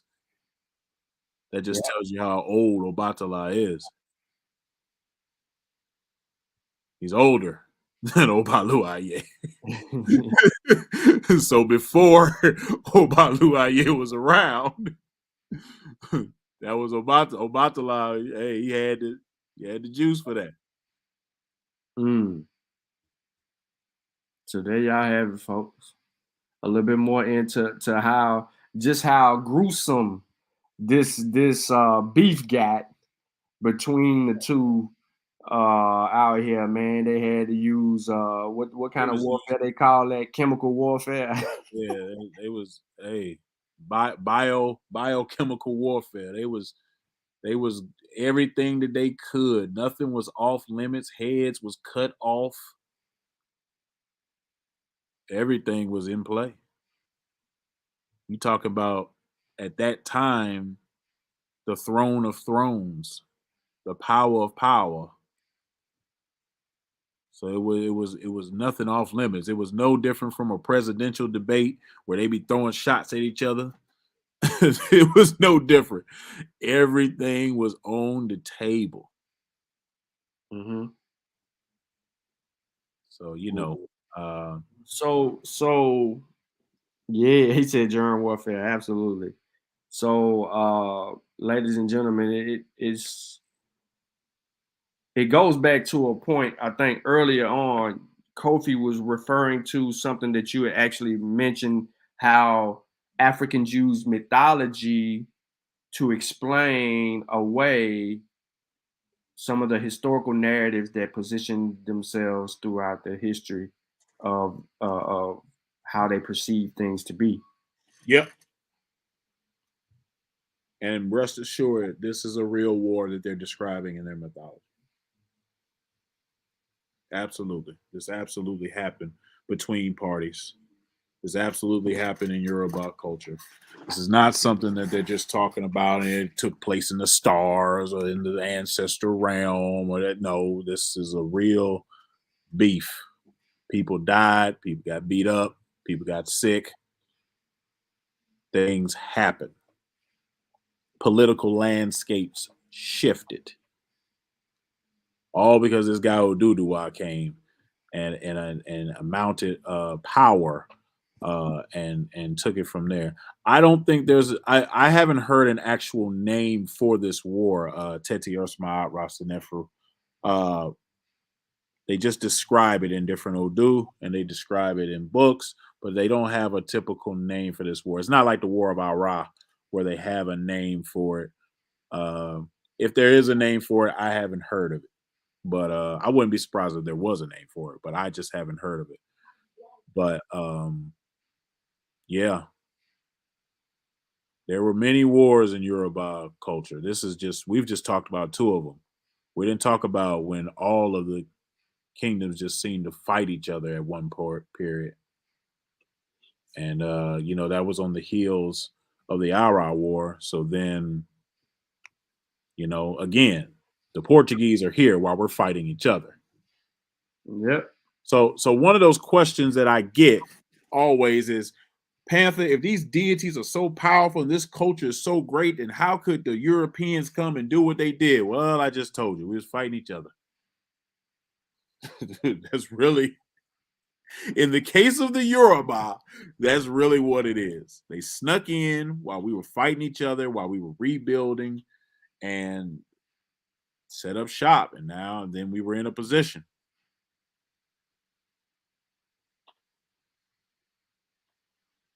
That's why when it comes to the Yoruba, that is why. Gotcha.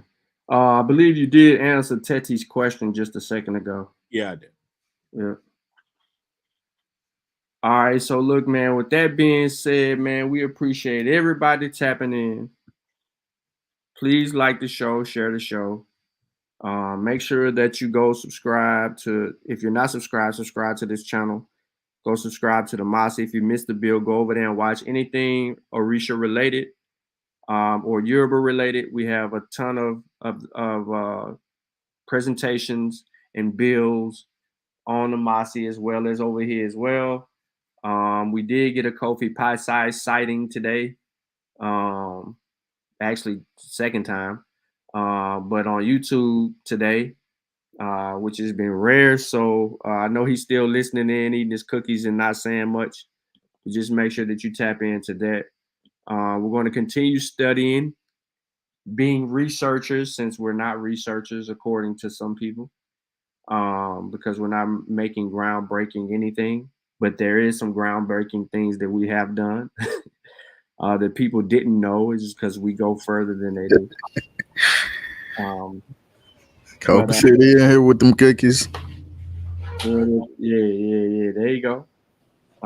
We just gonna keep on doing our thing, man, and make sure that our people that don't have the means of accessing certain information and or potential sources, we go from there and provide y'all with that stuff. So look out from me.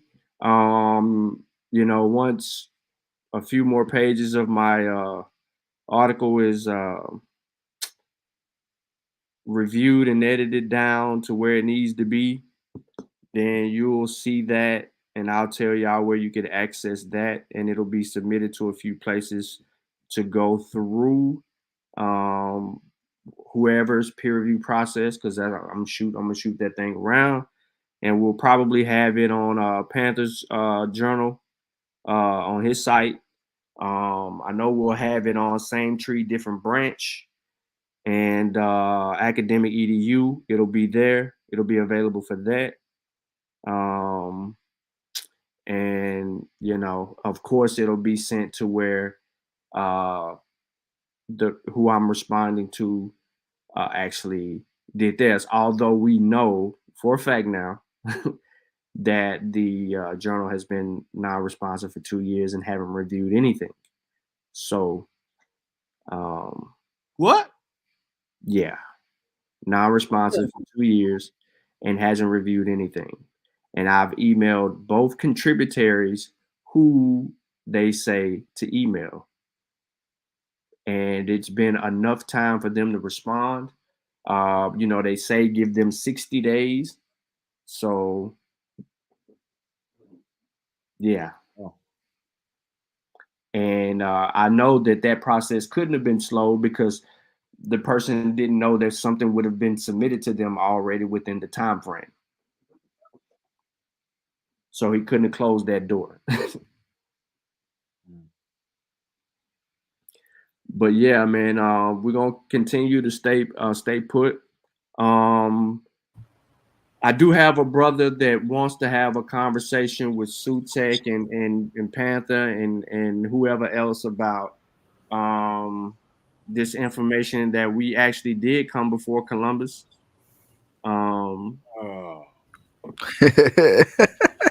With evidence. They keep resurrecting this shit, man. Oh, let it go. Yeah. So, and a sister, man, I'm talking about they was full of the memes, man. I was like, oh my goodness. Well, memes don't get you a conversation with me. Right. That's he said he got evidence.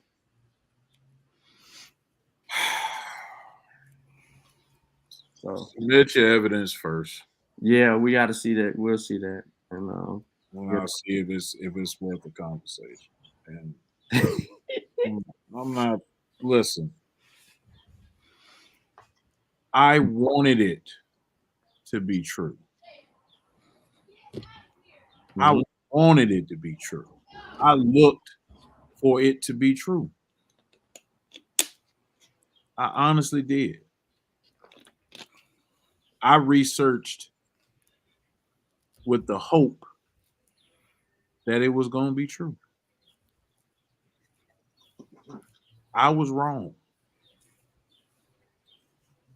Flat out wrong. I was shocked how wrong I was. So, I mean, you got a big hill to climb, man. I would just say that, man. You got a big hill. You got archaeological, you got linguistic, you got historical, you got a lot of things in your way to prove that Black folks was in America prior to us to a certain period. And the biggest thing that you got in your way is 2 ice sheets. That's the biggest thing you got in your way. 2 big ones in the period in which they covered the United States. But yeah, go ahead, man. I'll look at the evidence. I promise you, I'll look at it.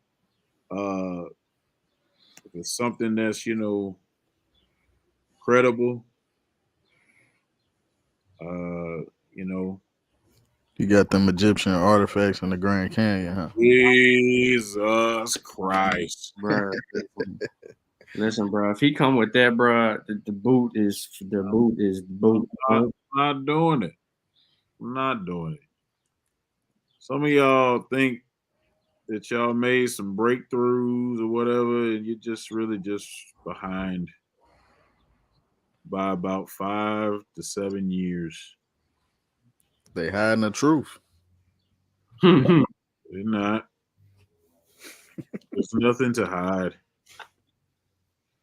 There's nothing to hide, brother.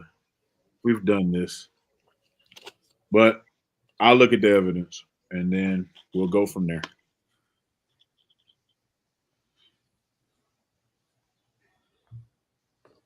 Gotcha, man. So, Ted, what you got? And I ain't got nothing, man. Y'all killed it. Yeah, man. I sent this video to the brother. I guess he ain't seen it yet. Mm-hmm. He'll go back and watch, hopefully. And I mean, I guess we'll go from there.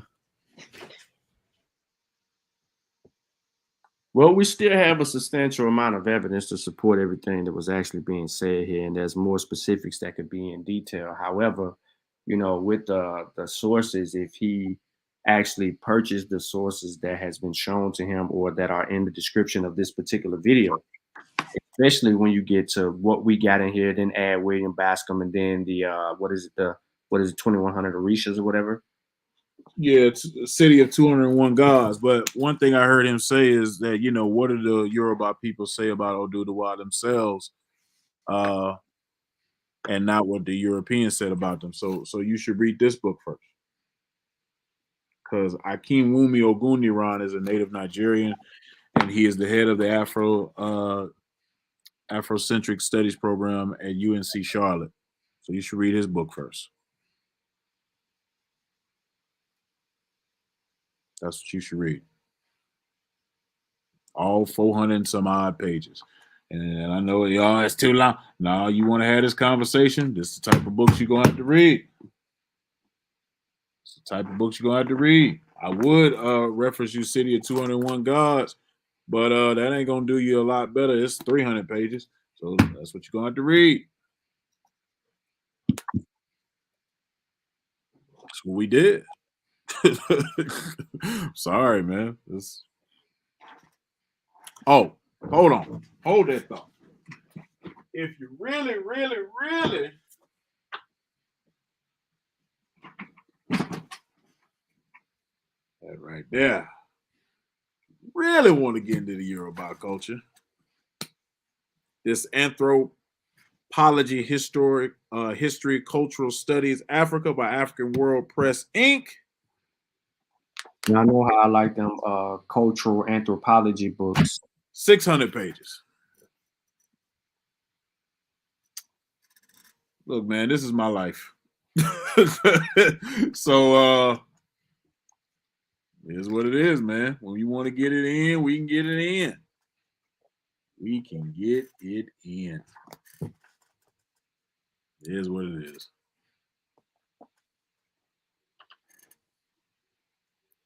All right, man. Well, look, that's the end of this show, man. Look, stay tuned. In about another 20 minutes, 24 minutes, man, I will be live on Science with Sean.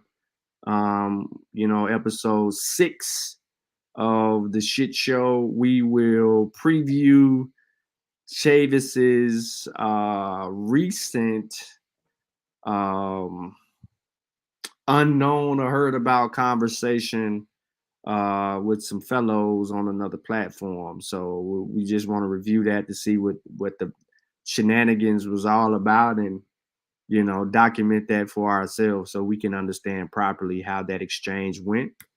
And we'll see if we can get some edification and straightening in that exchange. If we need to look up some terminology and define things in a particular way that would be edifying for our people, we're going to do that, because I am going to fight anti-science with science.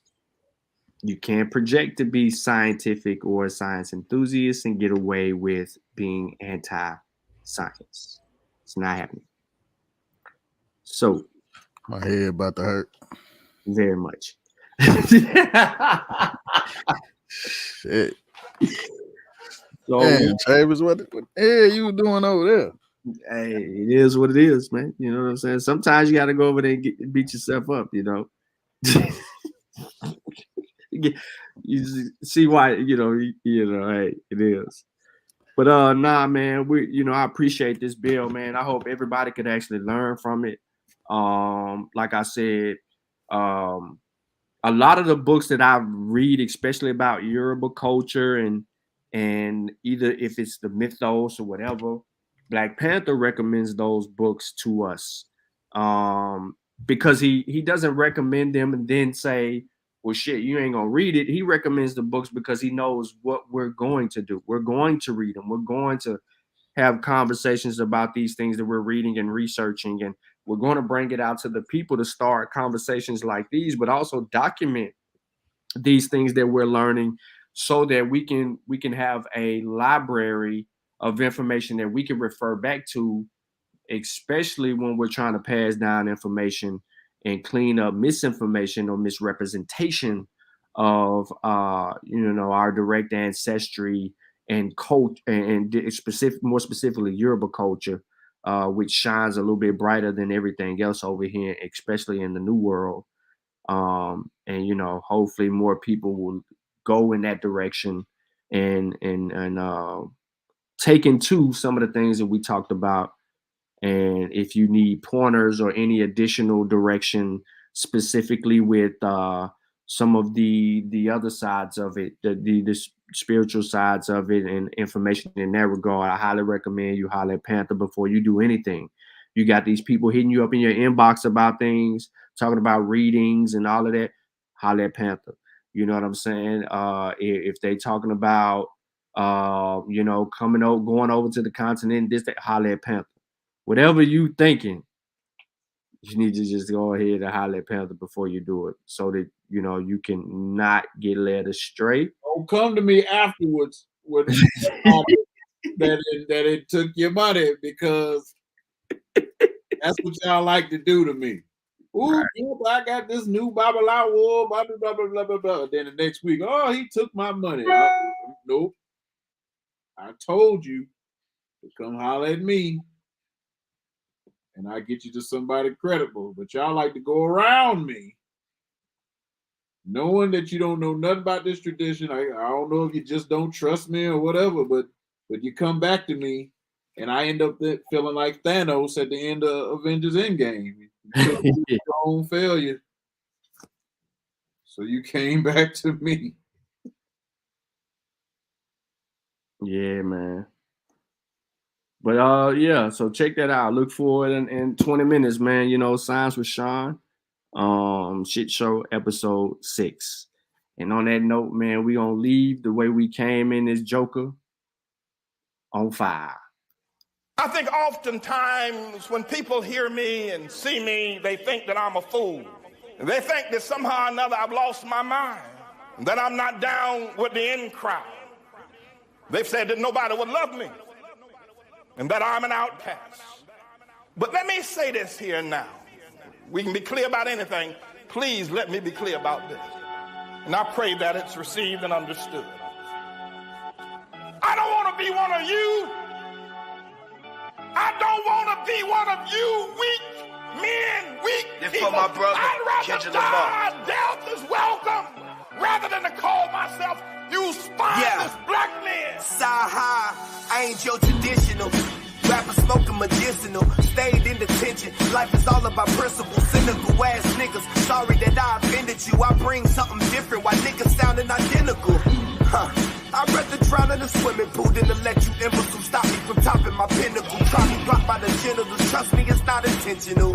It's the difference between a gangster and a criminal. Cause real gangsters can't do Breakfast Club interviews. A lot of you niggas don't own a business suit, but slave for every pair of Michael Jordan tennis shoe. But anywho, got your bitch walking around like she winning pool with no bottoms on, just the top of her swimming suit. What you gon' say when them niggas gon' try to get at you? Them in what army, or you just talking in general? Cause in the end, we all gon' die like them Seminoles, nigga. These niggas weak. I'm fucking up. These niggas weak. These niggas weak. I'm fucking up. These niggas weak. I look at the sorry state of black men in America today, the destruction of the family, the loss of integrity. When as a young boy, black shot down every day for years without stopping, when I look at what we are as black people, I'd rather be dead than to continue to live against such. Y'all ain't trying to start a revolution. Y'all looking for a restitution. Niggas kill each other every day and ain't no evolution. My partner shot 100 niggas and it was never proven. We just labeled him a gangster and kept it moving. Let me give you the same outcome, separate shooting. A white man kill a black, we holler persecution. So instead of looting, it's time to find some better schooling. You can act like y'all don't understand when I'm elocuting. Did I stutter? I was never Reuben. Y'all ain't no Black Panthers. You wasn't there with Newton. You ain't Marshall Martin. Try to better humans instead of all these rappers. We need some better students. It's time to rebuild the neighborhoods that we helped to ruin, and the NAACP. Y'all need some help recruiting. Fuck a resolution. Let's get some retribution. I feel like Malcolm X when he left the movement. These niggas weak. I'm fucking up. These niggas weak. These niggas weak.